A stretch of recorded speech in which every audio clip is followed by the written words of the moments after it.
So thought I'd play another live game and hit record and see what happens. And I'm playing the black pieces here. And I'll just try to talk through my processes as I go through it and see if we can have a good time. And let's see here, see what my opponent does. I'm just trying to control the center right now and develop my minor pieces. And see what happens. Okay, so dang it. As black, I hate playing these Sicilian variations just because I need to spend more time studying it. I just made a video. This is like a Grand Prix variation of the Sicilian. And I just made a video where I played the McDonald variation of this. Oh, wow. Wait a minute. I've not seen this. This is making me nervous. Anyway, it was getting to 1300. It's just two or three videos back. And I faced the Sicilian McDonald version. And I said I need to spend more time studying it. And I do. And, oops, sorry about that. You know, this pawn storm, I'm in uncharted territories here, folks. If I take that bishop, it's still got to, you know, it doesn't want to lose its queen, so it's got to do something. My opponent, it's being my opponent, sorry. I am playing a live person. This is a live game. But, you know, I'm going to do, and now, of course, my knight's being attacked. I don't think I'm doing very good against my opponent right now. You know, in my last video, where I dealt with this Sicilian variation, the McDonald variation, I think is what it was. Pretty sure it was. I have a book on chess openings, and I read through it from time to time, but all the different openings I do not have memorized. I do not know all their names, and I'm not going to claim that I do. Just the more popular ones I do, and a few variations. And for my level of playing, that's all a person really needs to know. So I am in, okay, so just like in that game, I am in uncharted territories. So what I do is I try to stick to fundamentals. When I get crazy and think of these crazy ideas, and I have them, that's when I usually get in trouble. So I just tell myself, play good, clean chess. I say this out loud. If you're familiar with my channel, you've seen me do this lots of times. You know, I don't know what to do. I'm just going to play good, clean chess, stick to fundamentals, and I shout them out in my video.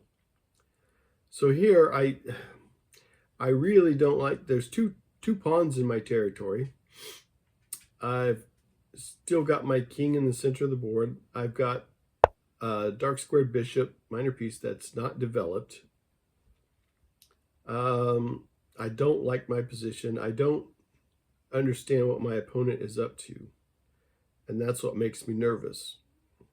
And when you play these live games, you leave your comfort zone in that. Like when you play bots, they usually stick to, I push the A pawn just because I was afraid of this queen coming down here, and it's like, oh geez, here we go again. This H pawn.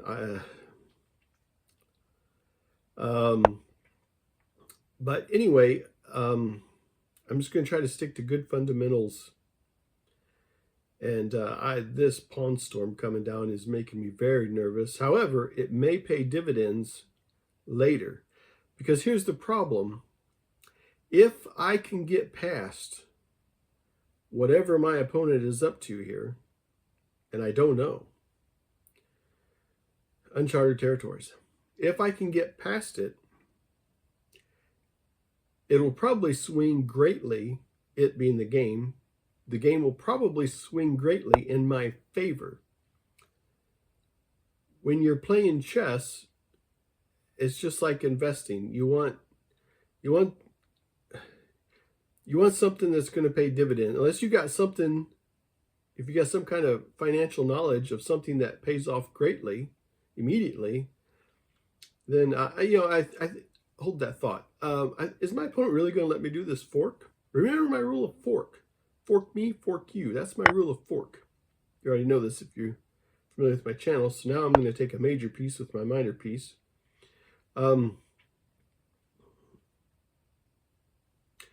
So yeah, remember my rule of fork. Fork me, fork you. But when you're doing finances, if you've got something that can quickly pay you a freaking 7% interest in just a couple months or something, you know, some stock or something, then yeah, do that. Just like playing chess. Oh, if I move here, like in this fork, that pays out greatly, and it pays out greatly immediately. Okay, remember this, folks. So did I do it? Yes, of course. But you normally don't find things like this in chess, just like in finance. You normally don't find things like that. You normally have to be patient and look for things that pays dividends.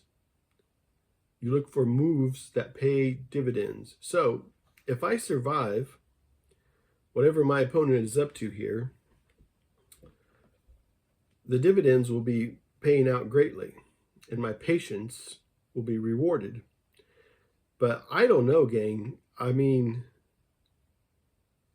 what is this? Move 13? The bottom of move 13th? The 13th movement, I mean. I'm glad I took their major piece, but my knight is basically useless at the moment. My A knight. My knight on the A file. I got to do something with these pawns. Man, they're killing me. I'm so nervous about these pawns down here. If I can get past this, I think my opponent's position will suck. If I can get past whatever is going on here.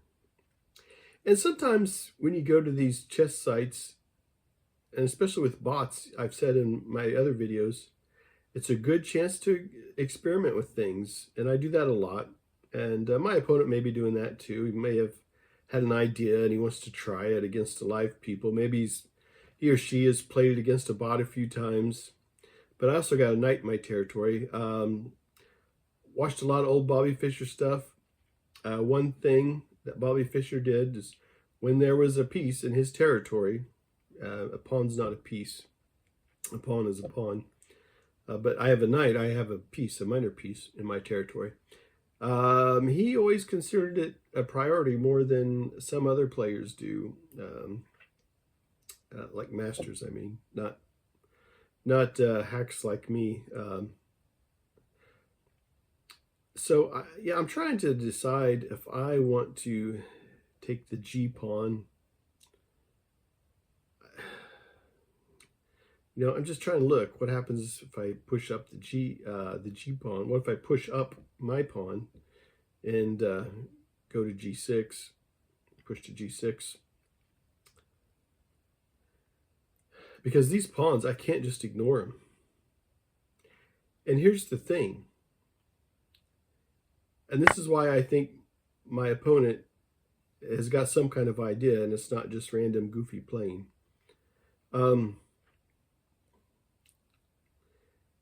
My tempo, my time, and this, not clock time, tempo time, and this game sucks. I've got a blocked in bishop. I can't get it developed. A king still in the middle of the board. I now have a knight and a queen in my territory. I don't like my position here. I hope you stick with me to the end. I am going to review this game. Absolutely. I want to see what the computer said. These movements that I'm making, I want to see what the computer thinks of these movements. I think this is an experienced player. My only criticism is he or she allowed that fork. And, oh, that reminds me, I want to tell you something to watch out for that I've had happen to me. And I'm going to tell you that here in just a hot minute. I'm +6. I'm +6. When I do the analysis, I want to see, since I'm black, I want to see black makes the negative movements. So I want to see what the negative number is when I run the computer. I'm very anxious to run the computer analysis on this opening.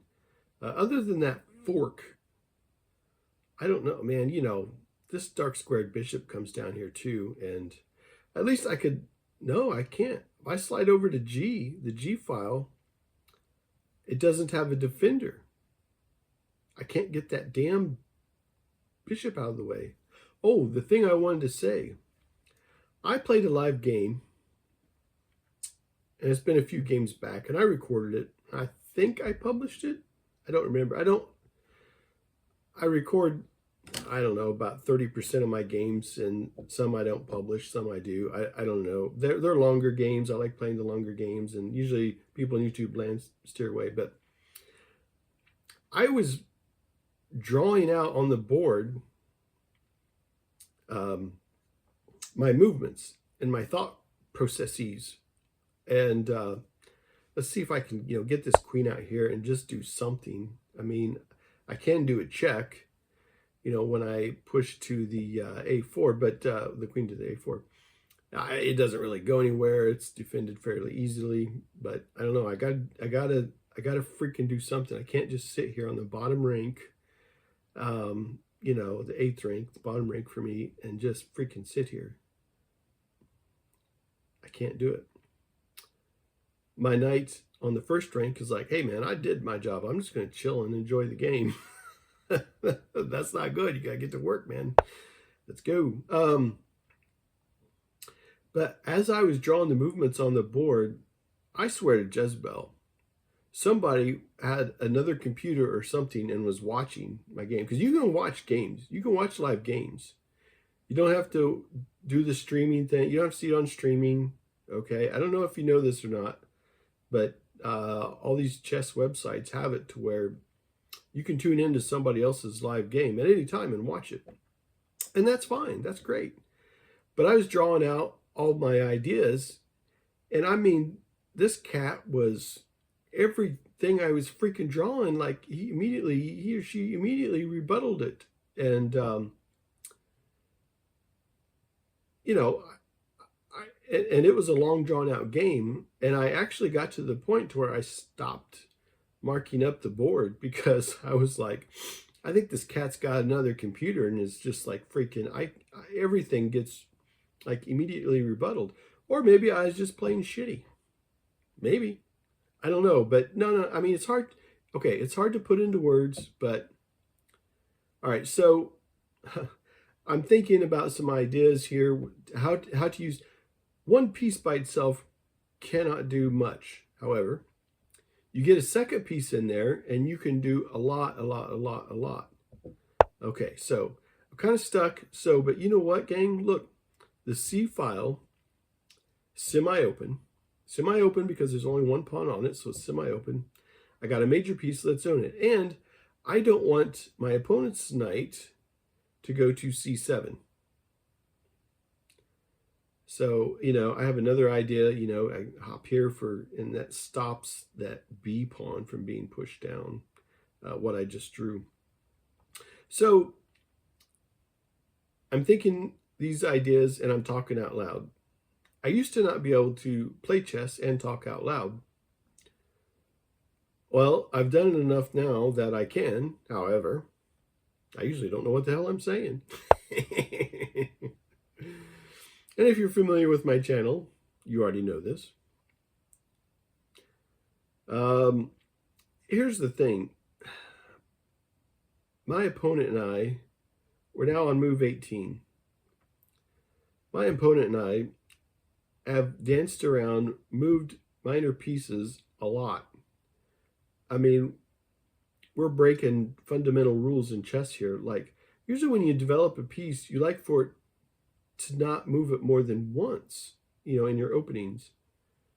And I and my opponent have done nothing but this freaking hopping around.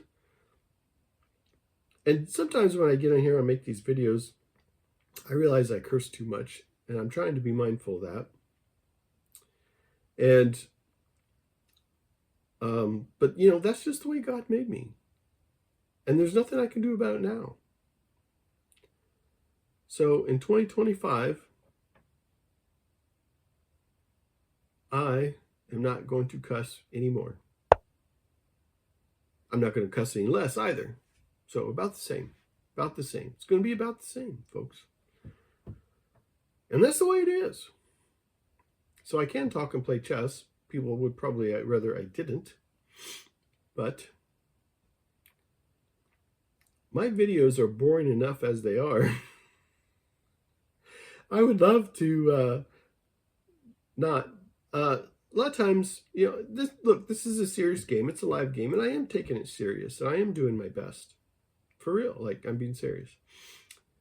But a lot of times, when I really, get deep in the tank, or at least deep in the tank for me, some people might laugh at my version of deep in the tank. But I usually shut it down. My big fat mouth, I usually stop running it, focus in to the best of my ability, and look at all my options. And I hope that my videos help people. I really do try to explain things. Now, if you're somebody who's rated 1700 or whatever, are you going to learn anything from my videos? Probably not. Matter of fact, I should be watching your video.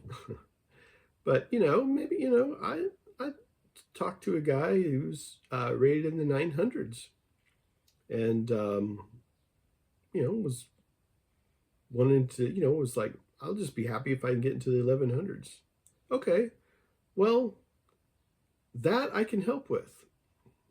I'm not a master, obviously, but if somebody wants to get to 1100, 1200, even 1300, sure, yeah, I've done it. And so I can share my experiences and kind of my thought processes and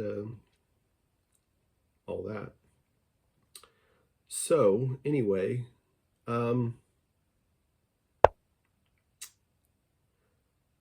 time, now I'm talking about the clock time.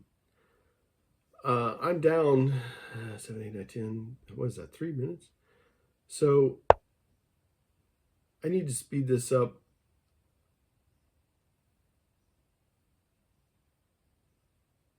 I still have a problem on the king side of the board.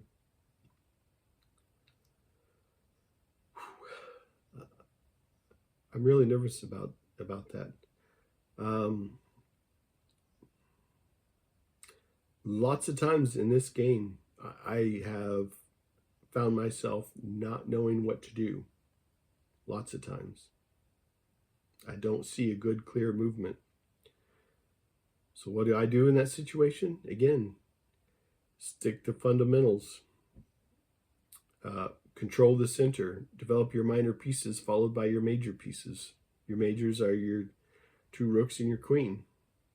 If you're watching this and you're rated 1400, you might get annoyed and say, dude, you don't have to explain major piece versus minor piece.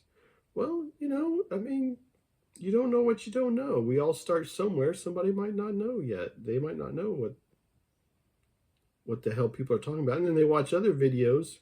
And I've seen videos from grandmasters that I enjoy watching. As a matter of fact, I got not just the streaming and all that, but I've got a stack of DVDs over my shoulder here behind me. I don't know if you can see them or not.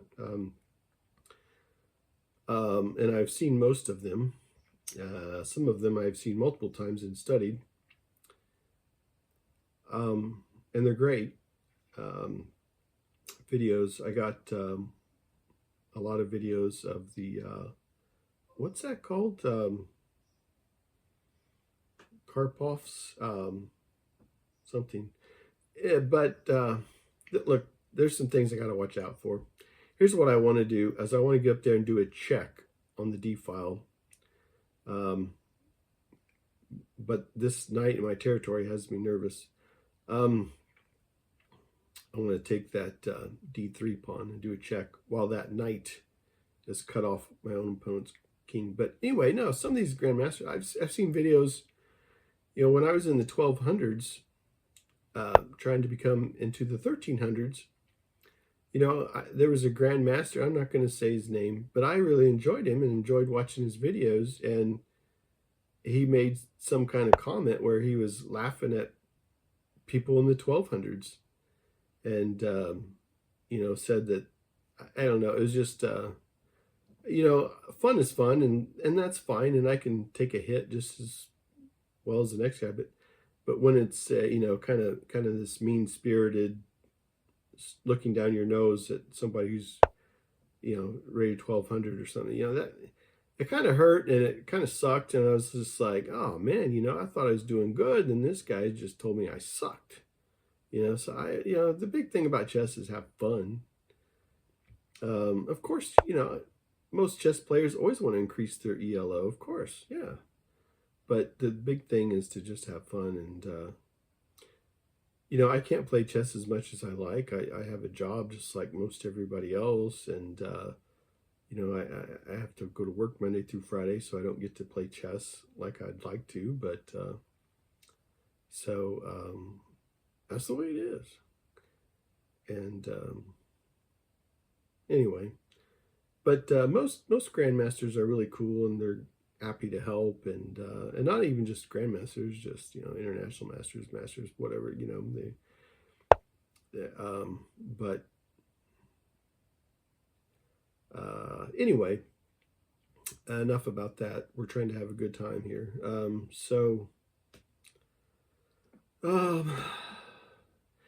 Boy, this opening, I can't wait to analyze this with the computer, really, because I want to see, I think I see here, and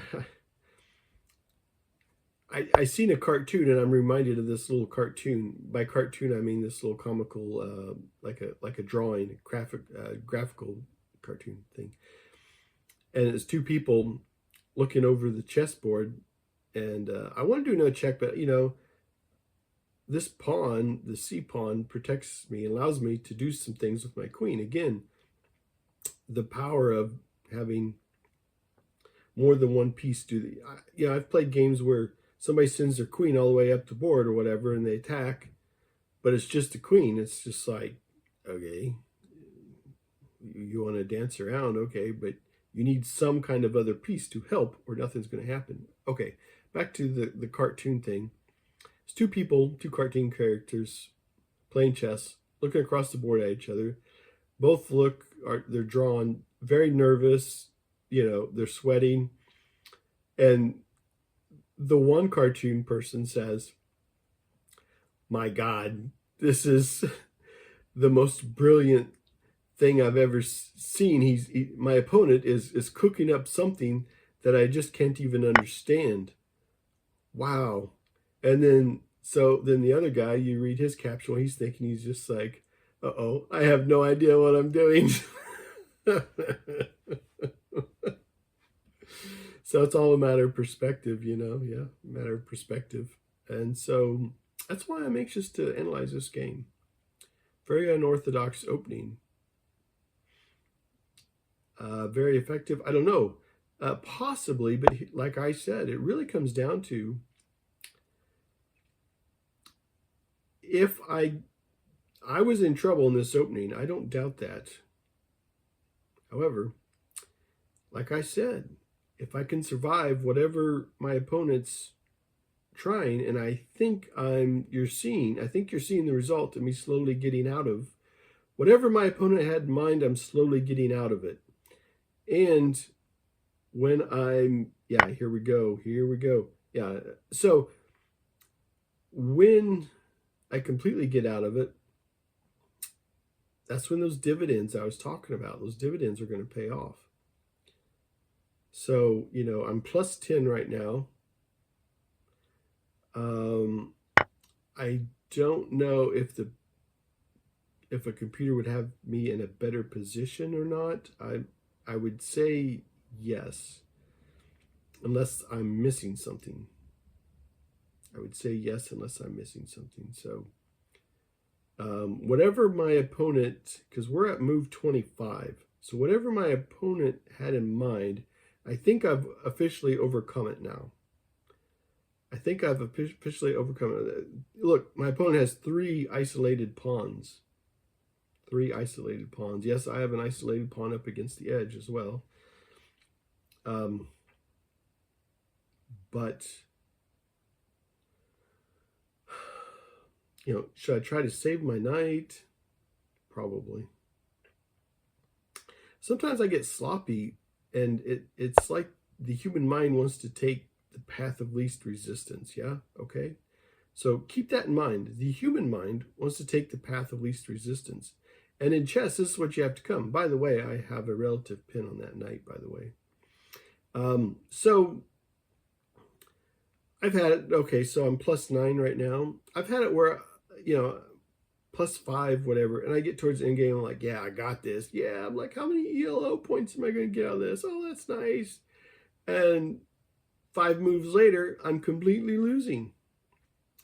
Because when you do that, mentally, you step out of the game. You step out of the game, and big problems when that happens. So I'm attacking 2 different pieces here. You know, we'll see what my opponent does. I'm trying to use, because look, gang, I got 3 minutes and change on the clock. Talking about clock time. My opponent has 8 minutes. 8:02, 8:01.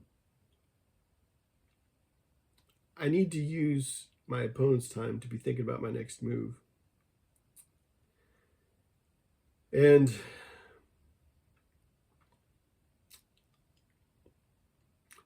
I don't know. I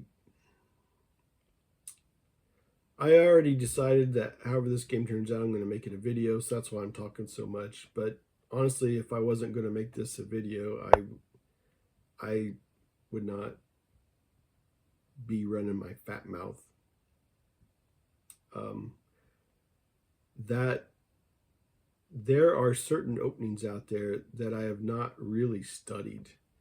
And when I run into them, they make me nervous, very nervous. And I'll publicly share that, like I just did. But I just tell myself, stick to the fundamentals, blah, blah, blah. And I literally tell myself, blah, blah, blah. And it helps. No, it doesn't. Well, I can't do that.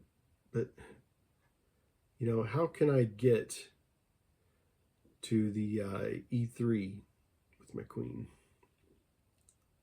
Yeah, something like that maybe. But the time, I need two movements to do it. So I'm going to take the pawn and put now I have an absolute pin on that knight. Before I had a relative pin, but now I have an absolute pin, meaning the king's on the other side. So it absolutely, and sometimes I call it a hard pin, by the way. And I don't know why I do that. It must be left over from a past life or something, because I've always been fascinated with chess, but I had too much stuff going on in my life to ever take the time to learn it. And then when I finally did, I was just like, oh yeah, that's a hard pin. And I started calling it a hard pin, and one of my buddies was just like, you mean absolute pin? And I'm just like, oh, excuse me. I don't know. Now here I have the right to en passant, but I don't know that I want to. Is it that my opponent wants me to en passant? I don't know. What do I gain? Because on the queen side of the board, I don't have a lot going on. If my opponent starts pushing these 2 pawns, ouch. I've invested all my resources to this side of the board, and my opponent has not taken advantage of that, thankfully. So I don't know. Now I'm finally going where I want to here, and I don't know. We'll see. By the way, I don't know if you can see them or not. I don't even know if they're showing up. I got a couple custom chess sets that I've displayed in my office, and I think I'll make a video showing them. Just people might want to see, you know. I got an Alice in Wonderland chess set that's pretty rocking, and my wife got it to me for Christmas. I wanted it for a long time, and my wife got it for me. But I only knew about it because I saw somebody else had one, and I was just like, my God, gotta have it. Okay. All right.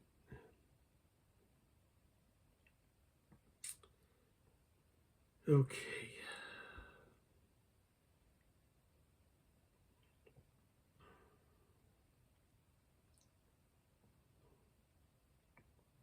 I don't want that bishop coming down by my king. I got so much going on down there. I mean, my opponent, the H pawn in this case works. My opponent's H pawn on the H5 is actually working to my advantage, because if my opponent could get, and I don't want my opponent, I'm trying to keep that in mind and do things where I can to stop my opponent from getting their pieces working together, especially the two major pieces, the queen and the rook.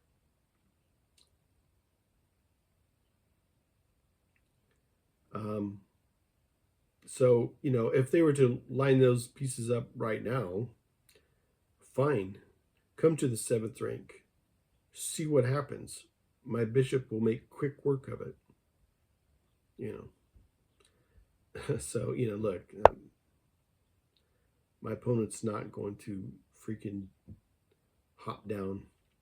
Okay, my queen's being attacked by my opponent's knight. I could do a knight exchange, but you know, look, take this pawn, goes back to check. That helps me.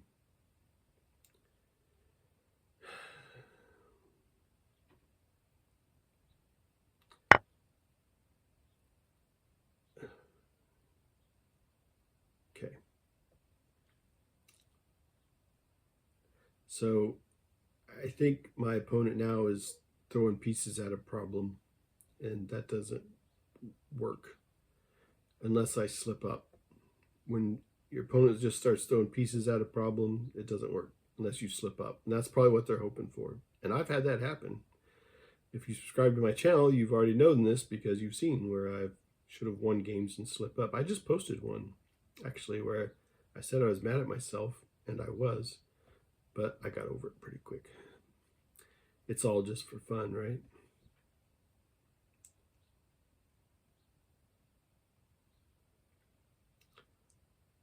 Okay.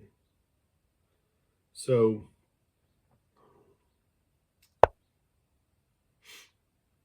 okay. So here, I think because I am up so much material, I will trade. I will trade. If I'm up material, all things being equal, I'll trade all day long. Now, if I'm down material, I avoid trades. That's just a general rule in chess. And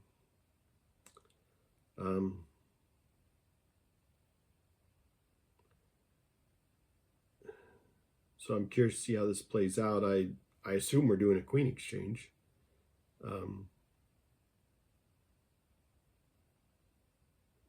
don't know why we wouldn't be doing a queen exchange. My opponent has a lot more time on the clock than I do, so they can afford some luxury there. I'm going to have to start making quick decisions and keep things moving. I'm going to have to make some quick decisions. I got a minute 28, but we do have 15-minute increments. Okay, now I'm completely winning. Okay, and I'm not trying to be boastful. I'm just calling it. You know, there's been games where I'm completely losing, and I call it as such. All right, I mean, there's proper plays. Has got this. However, there are still some threats out there. I mean, the A and the B pawn, something could happen. My bishop's blocked in. My H rook is useless at the moment. Again, exchange, you bet. Okay. All right. Now I can finally get something going. So,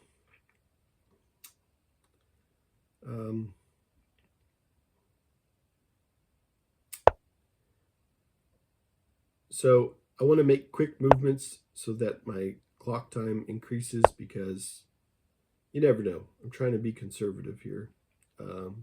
So this is a 15, I may have said it wrong earlier. This is a 15-10 game, 15-10.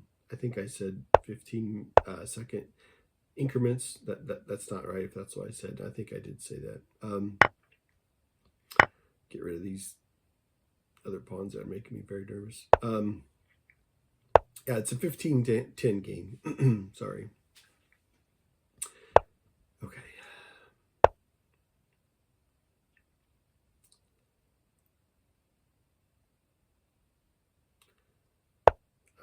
Just looking. I've had games where should have won and lose because I'm not watching, or draw. Oh boy. If you saw a couple videos ago that I put out there, a game that I had two wonderful opportunities. Let me just cut this king off so I can promote that pawn there. Perfect. Thank you. All right. There. Now there's nothing that can stop me from getting a queen. Okay. And it was a situation where I had two wonderful opportunities to win the game.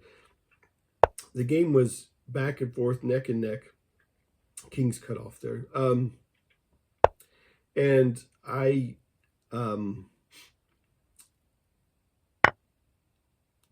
didn't see, and eventually I got thrown into the old perpetual motion thing, and my opponent made it a draw.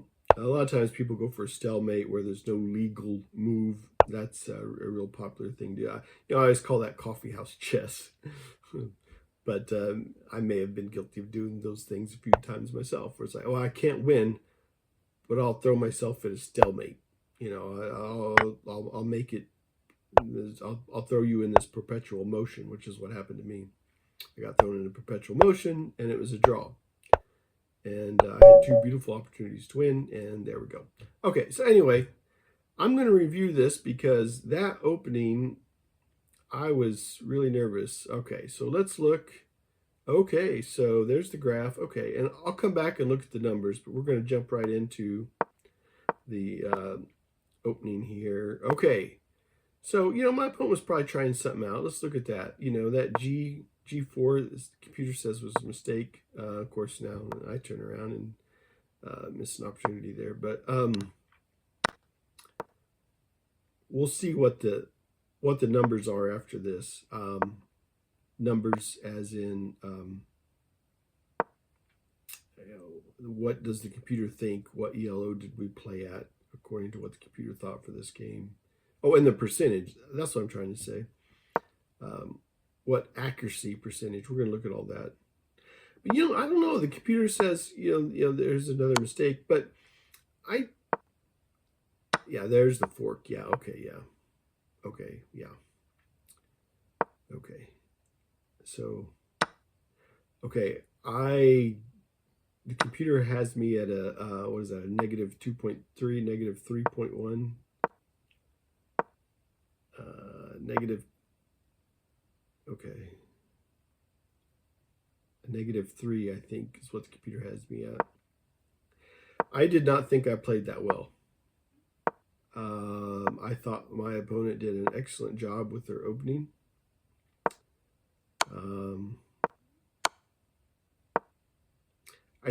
I honestly think my opponent is a good player, because I did see a lot of good moves in here. I think they were just experimenting and trying some things, and I've done that before too. And even if I don't, and I lose, then that's always a good excuse. I can just say, hey, I was just trying to experiment with some things. Yeah, looking for the queen exchange. Yeah, and then now I think I'm -7.9. The Richter scale is shaking up. All right, in my favor. So,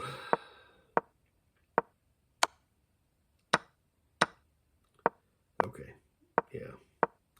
So even in the end, I still made some mistakes. Good learning opportunities. Basic fundamental thing here is to cut off the king, promote your queen, and then stair step it to victory. See, I just cut off that 5th rank, and then now I just work my way up. Okay, so let's look at the value numbers here and see what we end up with. How do I get there from here? Here. Okay, 78.6 to 84.5. Said I had 2 great moves. Okay, so my opponent only had 1 blunder. I had 2 misses. Okay. All right, it's a good game. So I appreciate everybody watching, and I have my chess buddies with me today. They're helping me. I think I'll show them, give them a shout out. And I wanted to give a special shout out thank you to my little chess helpers over here. They like helping me out whenever I play chess. Don't you, gang? Thank you very much for your help. Much appreciated.